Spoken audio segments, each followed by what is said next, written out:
Hi, hello everyone, my name is Thivyan from the course Biological Science, and today I'm going to do a movie review for the movie Miss Peregrine's Home for Peculiar Children for e-vaganza 2020 speaking in general. Let's get going. So this is a fantasy film released in 2016, written by Jane Coleman, directed by Tim Bird and based on a novel of its same name by Rimsum Riggs, starring so many great actors such as Evergreen and Asa Barfield. So, to summarize, it's about a boy who loves his grandpa, who tells him bedtime stories about monsters and peculiar children who have paranormal abilities, who lives in this children's home hosted by a headmistress called Alma Peregrine.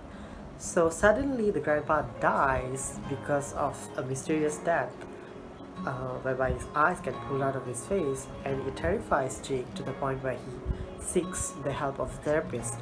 And the therapist suggests that he should visit the places that his grandpa told him before he died. So Jake takes his father to this place called Wales to see the home of these peculiar children that his grandpa had told him.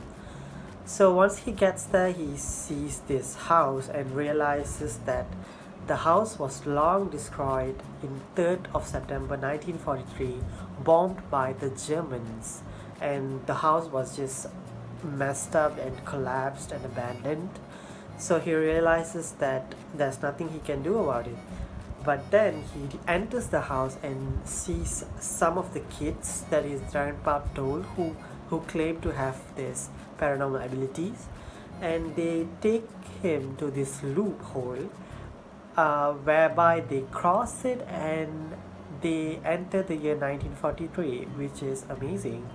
So when he gets there, he realizes that the house is still intact with all the children that his grandpa has described, including Miss Peregrine, who claims herself to be a yimbrine, a creature that can turn into a bird, or in her case can turn into a falcon, a peregrine falcon that is. And also she can control time and create this loop of 24 hours so that she can keep safe of the children that she's taking care of all these years, repeating the same day again and again. So here comes the villain's introduction. The main villain is called Mr. Baron, who's a scientist, who's also a shapeshifter, who's also a peculiar, who carried out an experiment which amazingly failed and turned the participants of the experiment into monsters who turned into hollows, or also known as holocasts. So in order to get back into their human forms, these monsters have to eat the eyes of other peculiars. So next part is where things get heated up. So Mr. Baron, he disguises himself as a man and follows Jake into the loophole of 1943. Why he does that is because he wants to capture Miss Peregrine, who's Yimbrine, so that he can. So next part is where Jake and the children go to save Miss Peregrine by using a sunken boat. So here comes the climax and my favorite part. Mr. Barrett disguises himself as Jake, so there are two Jakes now.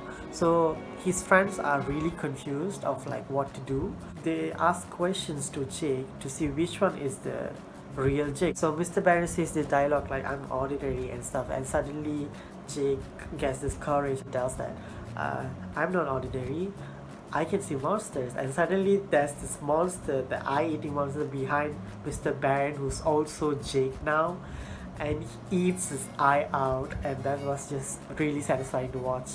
I know I shouldn't be, but it was really satisfying. So that's how the story ends. So as for opinions, I have actually read the book Miss Peregrine's House for Peculiar Children, and compared to the book, I believe the movie is not nearly as great, but it is still a good movie. So as for the movie, the graphics were great, but it was 2 hours plus, so it was quite lengthy for a English movie. So that's all from me. Thank you for watching.